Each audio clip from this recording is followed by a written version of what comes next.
Ma sœur m'a banni. Elle a écrit, le mariage est pour l'élite. Mes parents ont aimé. J'ai répondu, bravo. L'hypothèque est à toi. Rends ma Porsche. 2 minutes plus tard, 60 appels manqués. Vous regardez l'Écho du cœur et l'histoire d'aujourd'hui nous vient directement de l'enfer doré de la haute bourgeoisie française. Debout face à la baie vitrée de mon bureau au 32e étage de la Grande Arche de la Défense, je regardais Paris s'illuminer sous la pluie battante. Mon reflet me renvoyait l'image d'une femme de 33 ans, cernée, épuisée par une semaine de 80 heures, mais fière. Je m'appelle Aliénor, je suis consultante en cybersécurité financière, et depuis 10 ans, je suis le pilier invisible qui soutient un château de cartes familiales sur le point de s'effondrer. Tout ce que je possédais, tout ce que j'avais construit, était sur le point d'être remis en question par une simple notification qui a fait vibrer mon téléphone sur le bois froid de mon bureau.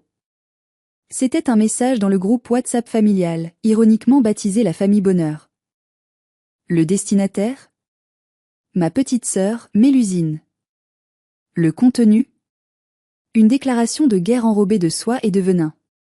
Mélusine avait écrit « Aliénor chérie, avec Dorian, nous avons finalisé la liste des invités pour notre mariage au château Smith au Lafitte.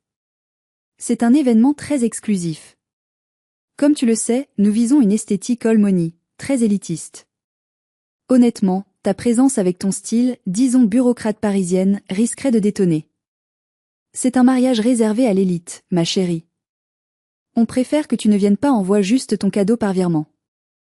Bisous. » J'ai relu le message 3 fois. Chaque mot était une gifle. Réservé à l'élite. L'insulte s'est transformée en une brûlure d'estomac intense lorsque j'ai vu la réaction immédiate de mes parents.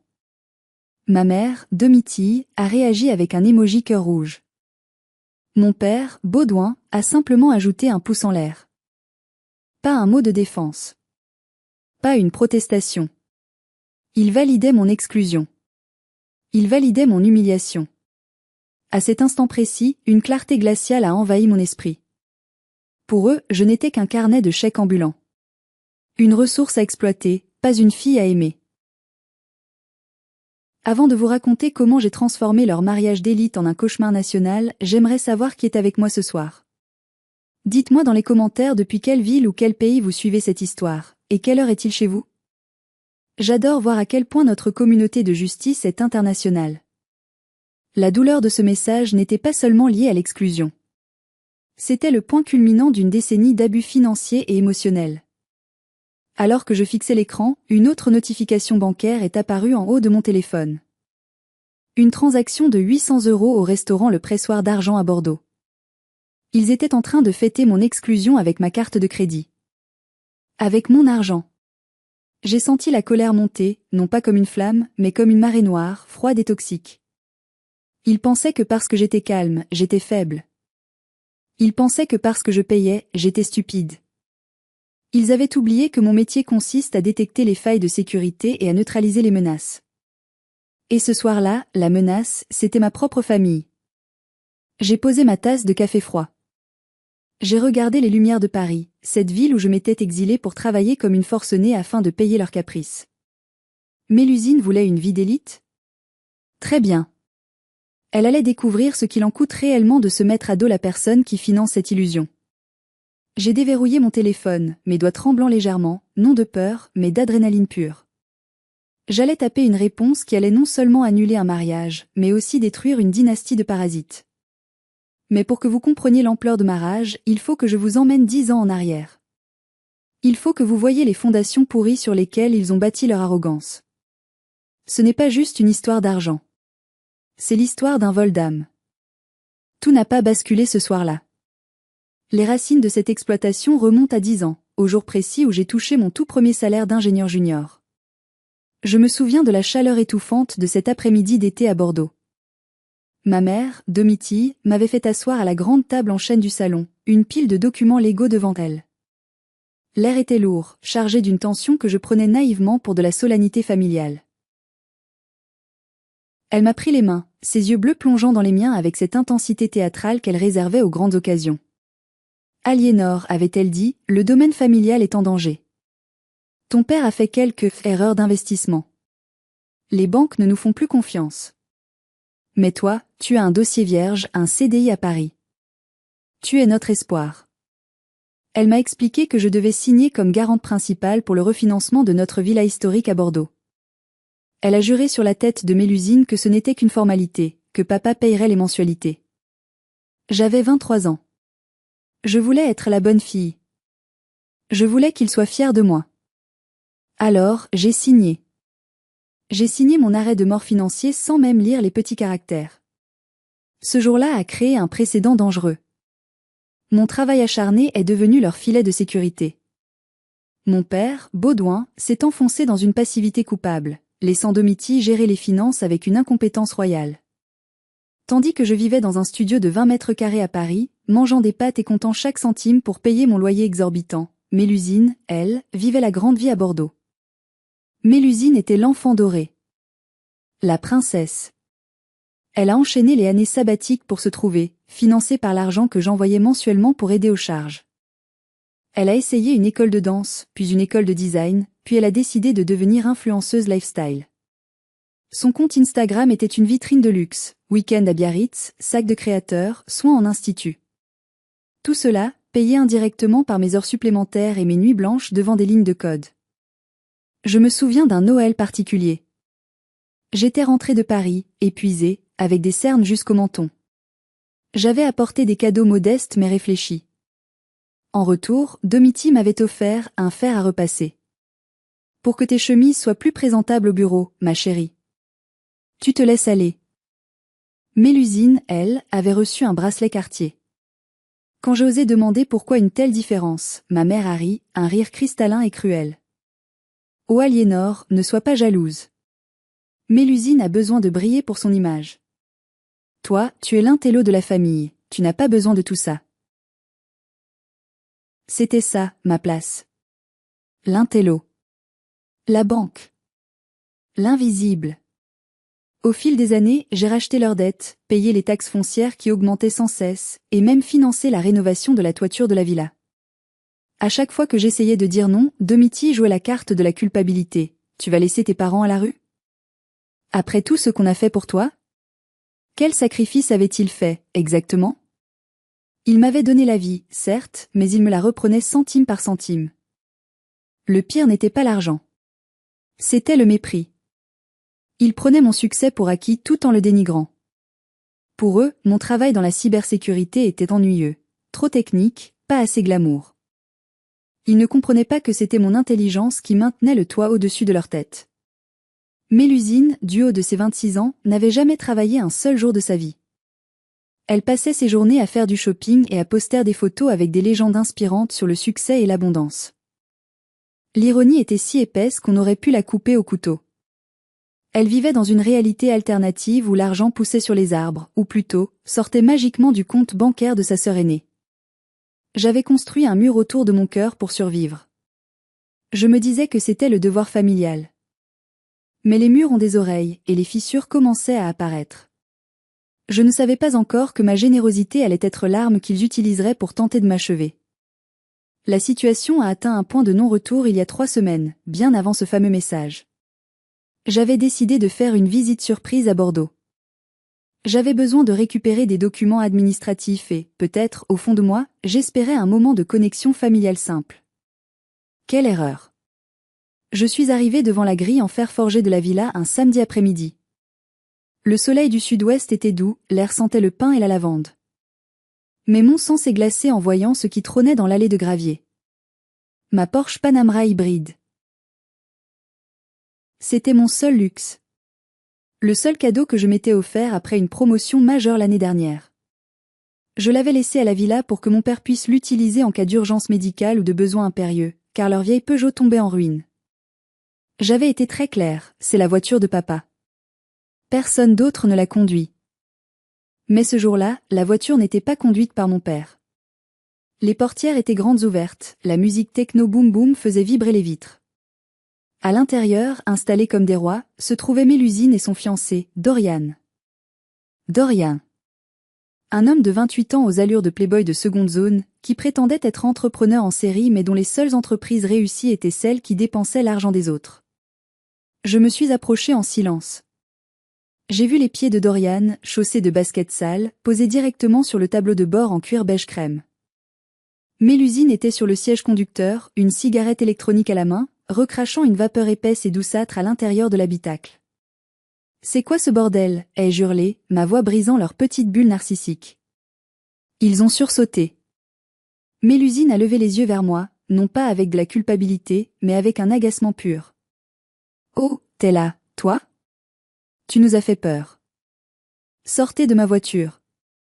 Tout de suite. » Ma voix tremblait de rage. « Et enlève tes pieds sales de mon cuir, Dorian. » Dorian a pris son temps pour descendre, un sourire narquois aux lèvres. Il a tapoté le toit de la voiture comme si c'était la sienne. Du calme, Aliénor. On testait juste le système son pour le mariage. Cette beauté fera une excellente voiture de cortège pour nous. Pardon ? J'étais sidérée. Je ne vous ai jamais donné la permission d'utiliser ma voiture pour votre mariage. C'est là que ma mère est sortie de la maison, attirée par les éclats de voix. J'espérais qu'elle remettrait de l'ordre. J'espérais qu'elle dirait « Vous n'auriez pas dû toucher aux affaires de votre sœur. » Au lieu de ça, Domiti a soupiré, ajustant son châle en cachemire. Aliénor, franchement. Tu arrives et tu cries déjà ? C'est épuisant. Mélusine est stressée par les préparatifs. Elle a besoin de se détendre. Et puis, cette voiture dort ici la plupart du temps. C'est égoïste de ta part de vouloir la garder pour toi alors que ta sœur va vivre le plus beau jour de sa vie. Maman, il fume dedans. Dorian met ses pieds sur le tableau de bord. C'est une voiture à 100 000 €. Mélusine a levé les yeux au ciel. C'est bon, c'est que du matériel. Tu es tellement matérialiste, Aliénor. C'est triste, vraiment. Tu ne comprends rien à l'amour ni au partage. J'ai regardé mon père, Baudouin, qui observait la scène depuis la terrasse, un verre de vin à la main. Il a détourné le regard, fixant un point imaginaire dans le jardin. Son silence était plus bruyant qu'un cri. Il avait choisi son camp. La paix du ménage valait plus que le respect de ma propriété. J'ai arraché les clés des mains de Mélusine. Personne ne touche à cette voiture jusqu'à nouvel ordre.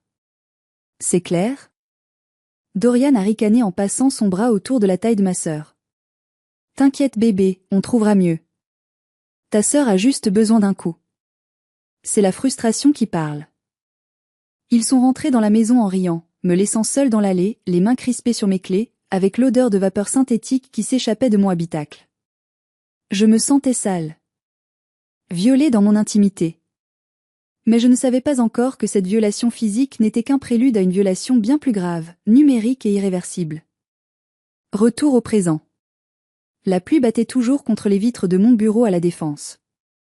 Le souvenir de l'incident de la Porsche et le message d'exclusion de ce soir se sont mélangés pour former un cocktail explosif dans mon esprit. Ils voulaient une guerre ? Ils allaient l'avoir. J'ai ouvert le groupe WhatsApp.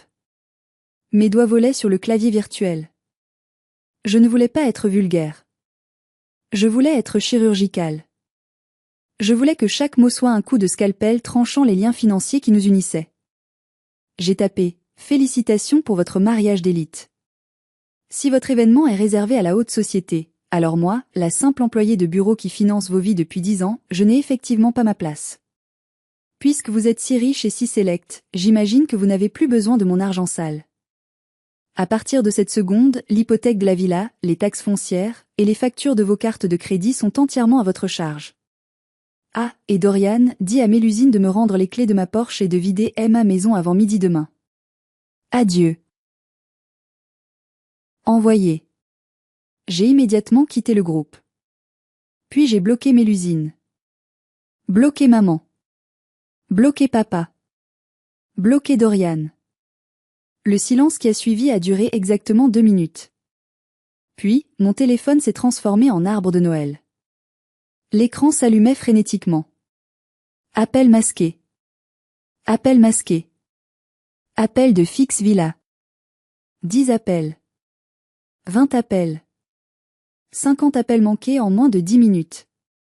Je les imaginais à Bordeaux. La panique. Le chaos. Le dîner au restaurant de luxe interrompu. Maman qui devait hyperventiler. Mélusine qui devait hurler. Pour la première fois de ma vie, je souriais d'un sourire froid, carnassier. C'est ici que je dois vous poser une question. Vous, qui m'écoutez. Si vous aviez été à ma place, après 10 ans de sacrifice et une telle humiliation, auriez-vous appuyé sur envoyer? Ou auriez-vous essayé de négocier pour la paix des familles? Dites-moi honnêtement dans les commentaires ce que vous auriez fait. Je pensais que c'était fini. Je pensais avoir gagné la manche. Mais mon téléphone a sonné à nouveau. Cette fois, ce n'était pas eux. C'était Gatien, mon meilleur ami et collègue, un génie de l'informatique qui gérait la sécurité de mes propres comptes. Aliénor, décroche, c'est urgent, disait son message texte. J'ai décroché. Gatien? Je viens de faire un truc dingue, Il m'a coupé. Sa voix était grave, dépourvue de son humour habituel. Tais-toi et écoute-moi. On s'en fout de tes drames familiaux pour l'instant. Je viens de recevoir une alerte rouge sur ton identité numérique. Mon sang s'est figé. Quoi? Il y a un mouvement massif de capitaux. Quelqu'un a accédé à tes comptes d'épargne retraite et à tes lignes de crédit immobilier. Pas depuis Paris. Depuis une adresse IP à Bordeaux. Je me suis assise lourdement dans mon fauteuil ergonomique. Bordeaux? Oui. Et ce n'est pas tout. Il y a une demande de prêt commercial de 500 000 € qui a été approuvée il y a 48 heures. Au nom de Aliénor et Associés. Les fonds sont en train d'être transférés vers un compte offshore à Malte.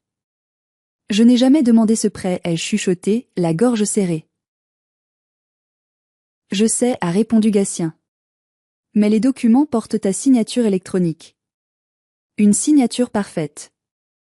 Aliénor, ils n'ont pas juste pris ta voiture. Ils ont volé ton identité. Le téléphone a glissé de ma main pour tomber sur le bureau. Ce n'était plus une querelle de famille. C'était un crime fédéral. Et je savais exactement qui tenait la souris qui avait cliqué sur valider. J'ai foncé chez Gatien. Il habitait un loft industriel dans le 11e arrondissement, rempli de serveurs ronronnants et d'écrans multiples. Quand je suis arrivée, trempée par la pluie et tremblante de rage, il ne m'a pas posé de questions. Il m'a tendu un café noir et a pointé son écran principal. Regarde ça, a-t-il dit doucement. Sur l'écran défilait l'historique de ma vie numérique. Mais c'était une version distordue, violée. Quelqu'un avait systématiquement accédé à mes dossiers fiscaux, mes relevés bancaires, mes mots de passe de sécurité sociale. L'adresse IP est confirmée, a dit Gatien en tapant frénétiquement sur son clavier. C'est la connexion Wi-Fi de la villa à Bordeaux. L'appareil utilisé est un iPad Pro enregistré au nom de Domitille. Ma mère. Ma propre mère. La nausée m'a submergée. Je me suis précipitée vers la poubelle de Gatien pour vomir. L'image de ma mère, assise dans son salon confortable, sirotant son thé tout en détruisant mon avenir financier, était insupportable. On a trouvé le contrat de prêt, a continué Gatien, impassible, sachant que l'émotion ne nous aiderait pas maintenant. 500 000 €. Prêt à la création d'entreprise. L'entreprise bénéficiaire s'appelle Dorian Venture Ltd. Le garant? Toi. Avec tes actifs immobiliers en caution solidaire. J'ai regardé le document PDF affiché à l'écran. Ma signature était là. Pas juste une imitation maladroite. C'était ma signature. Les courbes, la pression, tout y était. Comment ont-ils fait? Ai-je murmuré. Ils ont dû avoir accès à tes documents originaux, scannèrent ta signature en haute résolution et utiliser un logiciel de faussaire, a analysé Gatien. C'est prémédité, Aliénor. Ça ne s'est pas fait en un jour. Il prépare ça depuis des mois. Un souvenir m'est revenu. Il y a 6 mois, ma mère m'avait demandé de lui laisser mon passeport et quelques papiers au cas où il y aurait une urgence administrative pendant mes déplacements à l'étranger. Je lui avais fait confiance. Je lui avais donné les clés de mon coffre-fort émotionnel et financier. On voit aussi des petits retraits, a ajouté Gatien. 5 000 € ici pour un traiteur. 12 000 € là pour un acompte de location de salle. Ils financent leur mariage d'élite avec l'argent de ce prêt frauduleux. C'était donc ça. Le luxe, le château, la robe de créateur, le champagne millésimé. Tout était payé par une dette colossale qu'ils avaient contractée en mon nom, à mon insu. Il comptait sans doute sur le fait que je gagnais bien ma vie et que je ne vérifierais pas les détails, ou pire, que je n'oserais pas les dénoncer une fois le fait accompli. Je peux tout bloquer maintenant, a proposé Gatien, le doigt suspendu au-dessus de la touche entrée. Je peux signaler la fraude, geler les comptes, appeler la police. J'ai attrapé son poignet. Non. Il m'a regardé, surpris. Aliénor, c'est un demi-million d'euros. Si on appelle la police maintenant, ils vont jouer les victimes. Maman va pleurer, dire que c'était un malentendu, que je leur avais donné l'accord verbalement. Dorian va trouver une échappatoire. Ils vont s'en tirer avec une tape sur les doigts et je passerai pour la fille ingrate. Mes yeux se sont durcis. La tristesse avait laissé place à une détermination froide, calculatrice. Je veux des preuves irréfutables, ai-je dit. Je veux les voir tomber de si haut qu'ils ne pourront plus jamais se relever.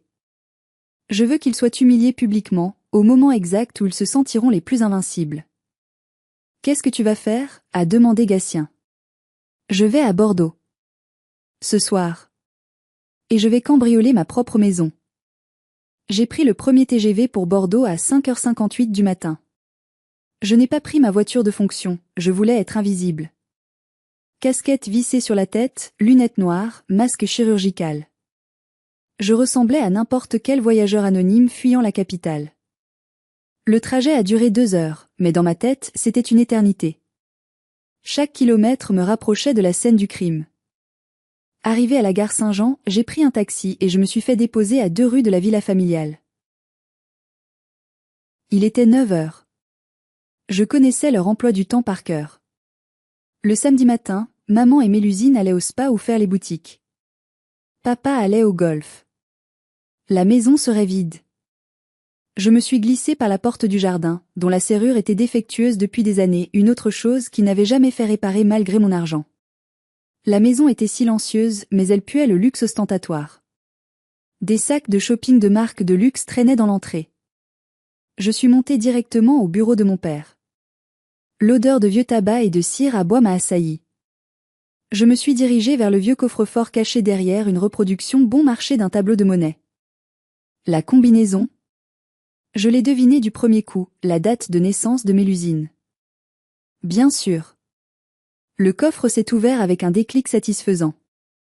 À l'intérieur, pas d'argent, mais quelque chose de bien plus précieux, la vérité.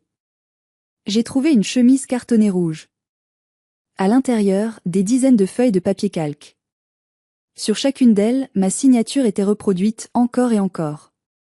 L'écriture hésitante du début devenait de plus en plus fluide, jusqu'à devenir indiscernable de la mienne. C'était l'œuvre de Mélusine. Je reconnaissais la pression de son stylo, ses boucles un peu trop larges. Mais le coup de grâce, c'était une clé USB scotchée au dossier. Je l'ai insérée dans l'ordinateur de bureau de mon père, qui n'avait même pas de mot de passe, l'idiot. Il y avait une vidéo. Datée d'il y a 1 mois. J'ai cliqué sur lecture. L'image montrait Mélusine, assise à ce même bureau, en train de signer des documents.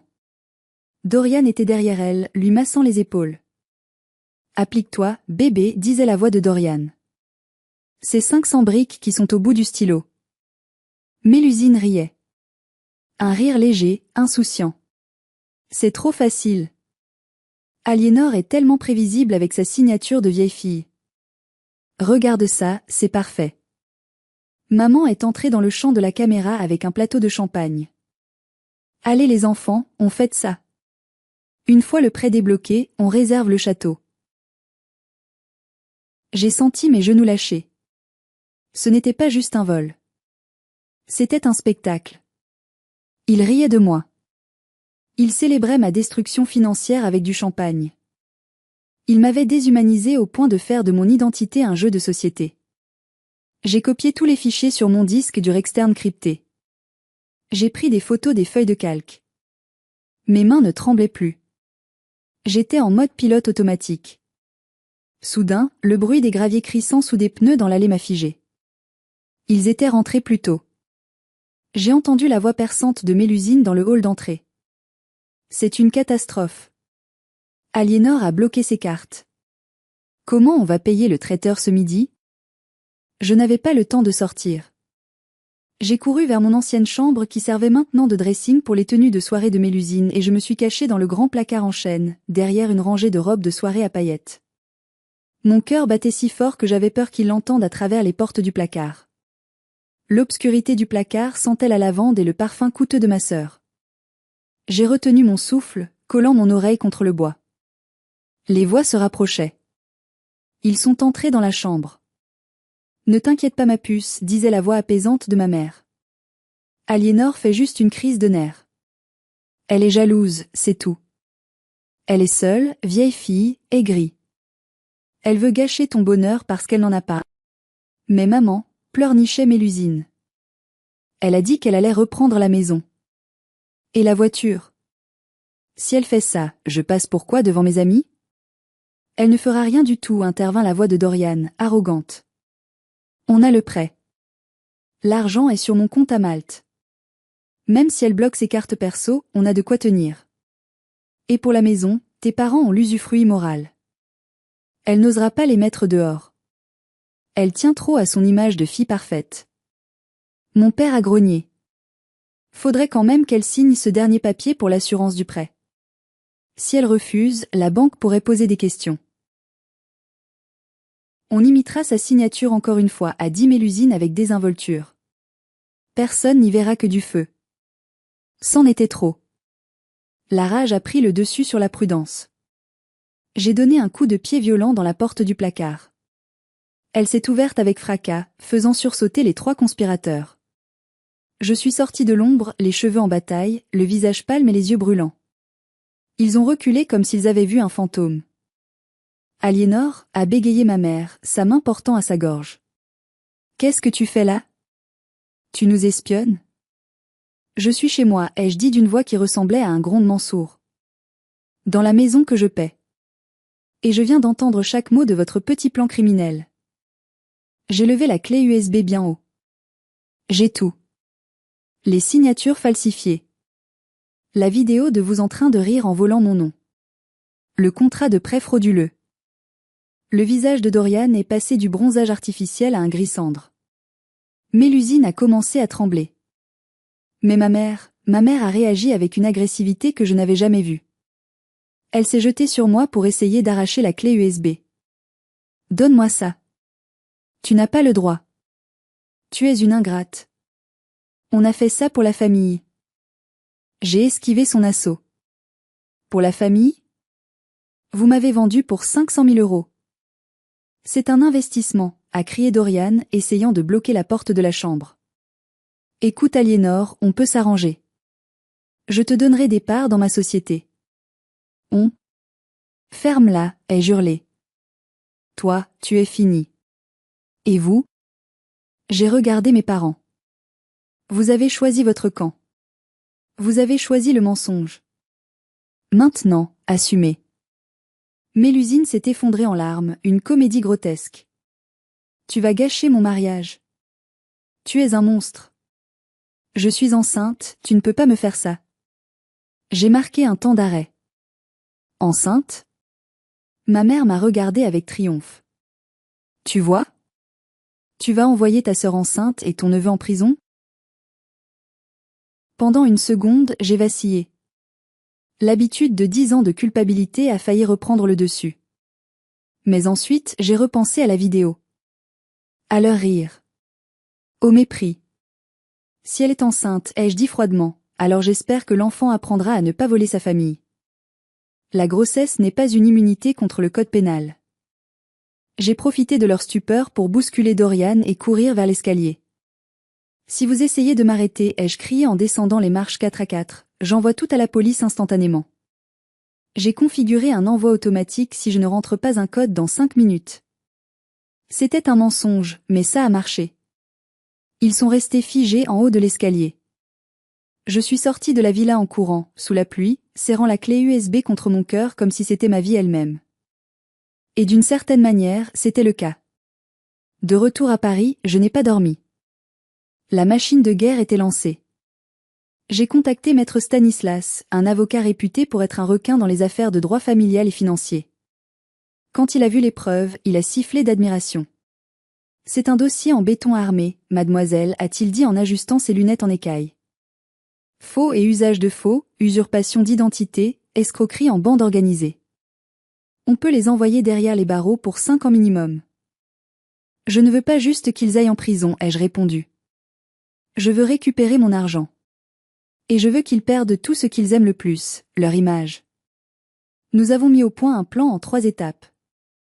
Premièrement, la vente de la maison.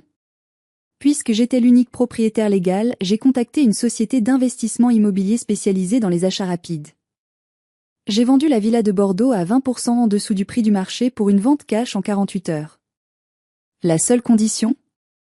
L'acheteur prenait possession des lieux immédiatement après la signature, avec une clause d'expulsion express.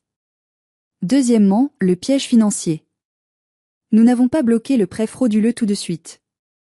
Nous avons laissé l'argent arriver sur le compte de Dorian à Malte, puis nous avons obtenu une ordonnance judiciaire d'urgence pour geler ce compte le matin même du mariage, sous le motif de blanchiment d'argent. Troisièmement, le coup de grâce lors de la cérémonie.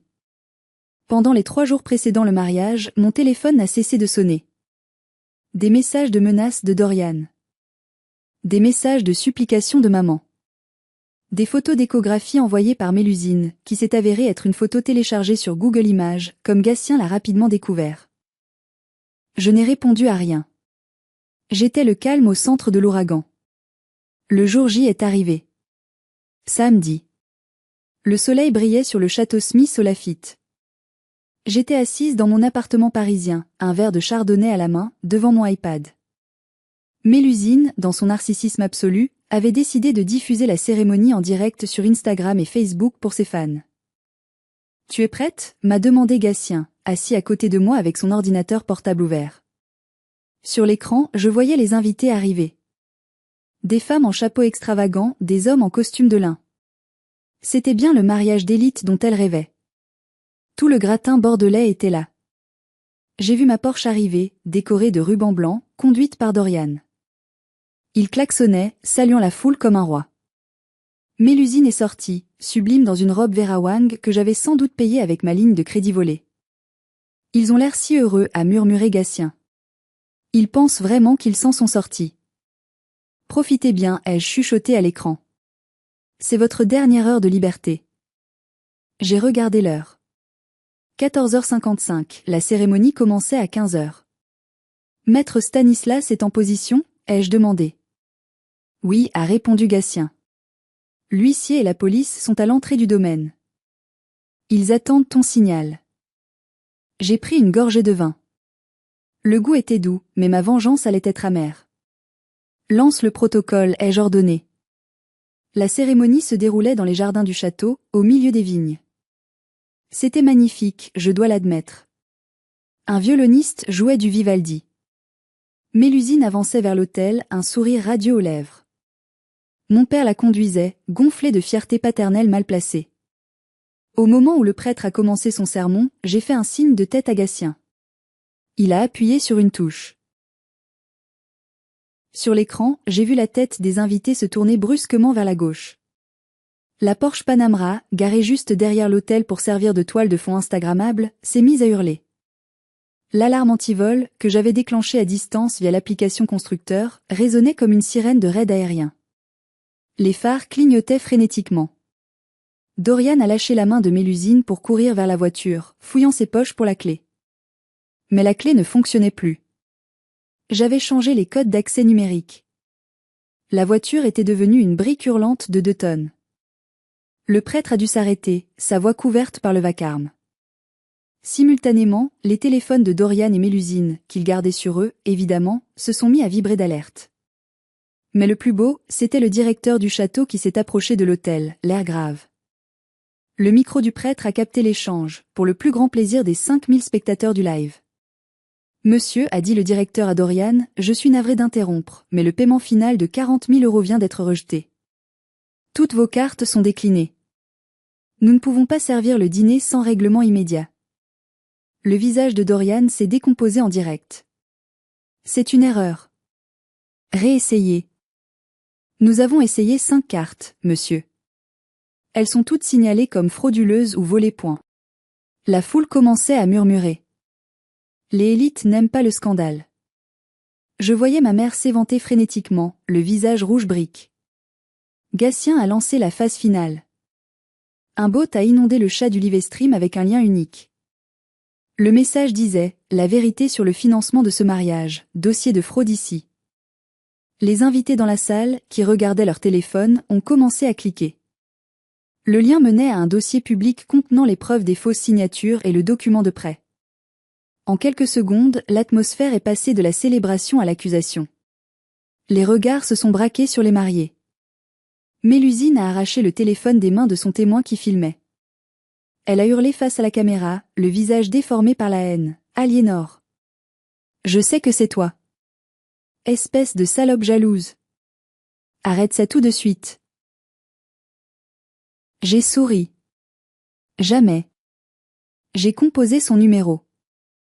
Elle a décroché, mettant le haut-parleur pour que tout le monde entende ma méchanceté. « Tu es contente ?» a-t-elle crié. « Tu gâches tout. » « Non, Mélusine, ai-je répondu, ma voix calme et amplifiée par le micro du téléphone. « Je ne gâche rien. Je récupère ce qui est à moi. » « La voiture qui sonne derrière toi ? Elle est à moi. » « L'argent que tu voulais dépenser ? Il est à moi. » « Et la maison où tu pensais dormir ce soir ? Elle n'est plus à nous. » « Tu es SDF, ma chérie. »« Menteuse !» a crié ma mère en arrière-plan. C'est à ce moment précis que les invités indésirables sont arrivés. 2 voitures de police et une voiture d'huissier ont remonté l'allée, gyrophares bleu tournoyant, ajoutant un effet disco-tragique à la scène. Maître Stanislas est sorti de la première voiture, impeccable dans son costume 3 pièces. Il a fait un signe aux policiers. Ils se sont dirigés droit vers l'hôtel. Monsieur Dorian X, Madame Mélusine Y, a annoncé l'officier, sa voix portant loin dans le jardin silencieux. Vous êtes en état d'arrestation pour escroquerie, faux et usage de faux, et usurpation d'identité. Mélusine a lâché son bouquet. Il est tombé dans la poussière. Dorian a essayé de courir, un réflexe pathétique, mais a été plaqué au sol par 2 agents en moins de 3 secondes. Sa veste de costume sur mesure s'est déchirée dans le dos. Le Livestream a coupé brutalement. Mais l'image de ma sœur menottée dans sa robe de mariée était gravée dans ma mémoire pour toujours. Le silence qui a suivi la coupure du Livestream dans mon appartement était assourdissant. Gatien a poussé un long soupir. Waouh! C'était intense. C'était nécessaire, ai-je répondu, même si mes mains tremblaient légèrement. Une semaine plus tard, je suis retournée à Bordeaux. Pas pour visiter, mais pour superviser les décombres. Je me suis rendue au commissariat central où ma famille était retenue. Dorian était toujours en détention provisoire. Son casier judiciaire, qu'il avait soigneusement caché, avait refait surface. Il avait déjà été condamné pour fraude à l'assurance il y a 3 ans. Avec ma plainte, il risquait 10 ans ferme. Il avait tout avoué, rejetant la faute sur Mélusine et ma mère, disant qu'elle l'avait poussé à le faire. Un vrai gentleman. Mélusine et ma mère avaient été libérées sous caution, mais avec interdiction de quitter le territoire et obligation de pointer au commissariat chaque semaine. Je les ai retrouvés devant la villa. Ou plutôt, devant ce qui était la villa. Les déménageurs de la nouvelle société propriétaire étaient en train de sortir les meubles. Un canapé Louis XV était posé sur la pelouse. Des cartons s'empilaient sous la pluie fine. Quand elles m'ont vu arriver, en taxi, j'avais vendu la Porsche dès sa récupération, ne supportant plus l'idée qu'il s'y soit assis, elles se sont figées. Mélusine avait l'air d'avoir vieilli de 10 ans. Pas de maquillage, cheveux gras, vêtue d'un survêtement gris. L'influenceuse glamour avait disparu. « Tu es venue te moquer ?» a-t-elle craché, mais sans conviction. « Je suis venue récupérer mes affaires personnelles avant qu'elles ne partent à la décharge », ai-je dit calmement. Ma mère, Domitille, s'est approchée de moi. Elle a tenté de me prendre la main, mais je me suis reculée. « Aliénor, ma fille. Tu ne peux pas nous laisser comme ça. On n'a nulle part où aller. Les comptes sont gelés. Ton père est en dépression, il ne sort plus du lit à l'hôtel Formule 1 où on dort. » L'hôtel Formule 1, ai-je répété. L'ironie était cinglante pour des gens qui méprisaient tout ce qui n'était pas 5 étoiles.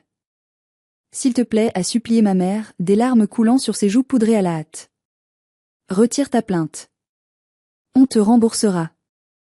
On trouvera un moyen. » Avec quel argent ? ai-je demandé. Vous n'avez rien. Vous n'avez jamais rien eu. C'était mon argent. Depuis le début. J'ai regardé la maison une dernière fois. Ce n'était plus mon fardeau. C'était juste un tas de pierres. La plainte reste, ai-je dit fermement. Et pour le logement, je vous ai envoyé une liste de foyers sociaux et d'associations caritatives par mail. Vous devriez vous y habituer. L'élite, c'est fini. Mélusine a hurlé, une cri primale de rage impuissante. Je te hais. J'espère que tu mourras seul avec ton argent.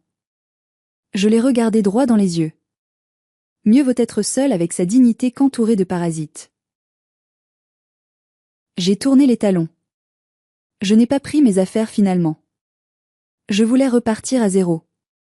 Tout ce qui était dans cette maison était contaminé par leur toxicité.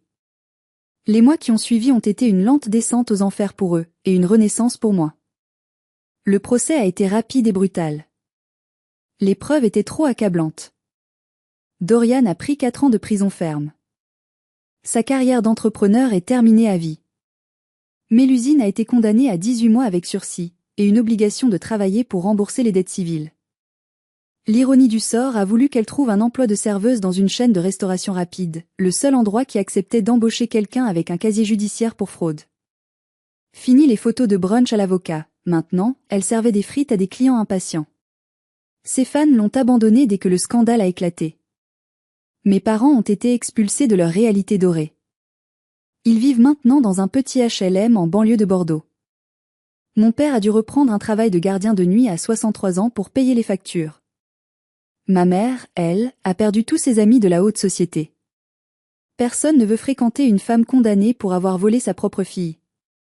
Quant à moi, j'ai récupéré l'argent de la vente de la maison. Après avoir remboursé le prêt frauduleux, que la banque a finalement annulé en reconnaissant la fraude, merci maître Stanislas, il me restait une somme coquette. Mais l'argent n'était pas le plus important. C'était le silence. Mon téléphone ne sonnait plus pour des demandes d'argent. Je n'avais plus cette boule au ventre à chaque notification. J'ai reçu un dernier appel de ma mère il y a 2 jours. Je ne l'ai pas bloqué, par curiosité morbide peut-être.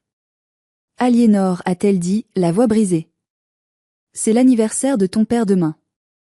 On n'a même pas de quoi acheter un gâteau. Tu ne pourrais pas, juste 50 €? J'ai fermé les yeux. Une part de moi, la petite fille qui voulait être aimée, a voulu dire oui. C'est juste 50 €. Mais je me suis souvenu du fer à repasser à Noël. De la voiture. Du vol d'identité. Non, maman, ai-je dit. Mais tu peux vendre tes sacs Hermès. Je suis sûre qu'il t'en reste 1 ou 2 cachés. J'ai raccroché. Et cette fois, j'ai bloqué le numéro pour de bon.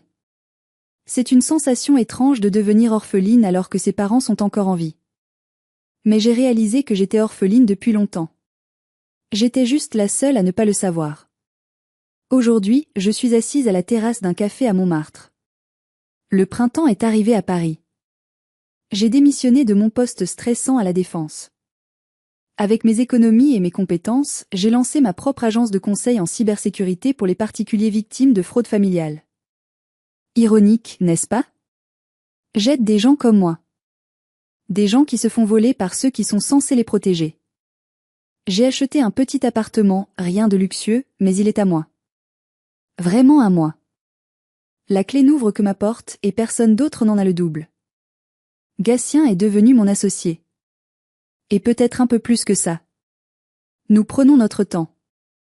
Il connaît mon histoire, il connaît mes cicatrices, et il ne m'a jamais demandé un centime. C'est rafraîchissant. Parfois, je repense à ce mariage. À cette élite dont Mélusine voulait en faire partie. J'ai réalisé que l'élite, la vraie, ce n'est pas l'argent ou les titres. C'est l'intégrité. C'est la capacité de se regarder dans le miroir le matin sans avoir honte. Ma famille voulait vivre comme des rois avec l'argent d'un bouffon. Mais à la fin de l'histoire, le bouffon a enlevé son masque et le royaume s'est effondré. Je ne regrette rien. Ni le scandale, ni la prison pour Dorian, ni la misère de mes parents. Ils ont creusé leur propre tombe avec des pelles en argent que j'avais payées. Je les ai juste laissés tomber dedans. Alors, voici mon message pour vous, le sang ne vous oblige à rien. Si votre famille vous traite comme une ressource et non comme une personne, coupez les ponts. Fuyez. Protégez-vous. La liberté a un prix, certes, mais elle est la seule chose qui vaut vraiment la peine d'être achetée. Merci infiniment d'avoir écouté mon histoire jusqu'au bout. C'était Aliénor, enfin libre. J'ai une dernière faveur à vous demander. Si cette histoire vous a touché, si vous avez ressenti ma colère et mon soulagement, s'il vous plaît, cliquez sur le bouton j'aime. Abonnez-vous à la chaîne pour ne pas manquer les prochaines histoires de justice. Et surtout, dites-moi dans les commentaires, pensez-vous que j'ai été trop dur avec ma mère à la fin? Auriez-vous envoyé les 50 €? J'ai hâte de lire vos avis. Prenez soin de vous, et protégez vos mots de passe.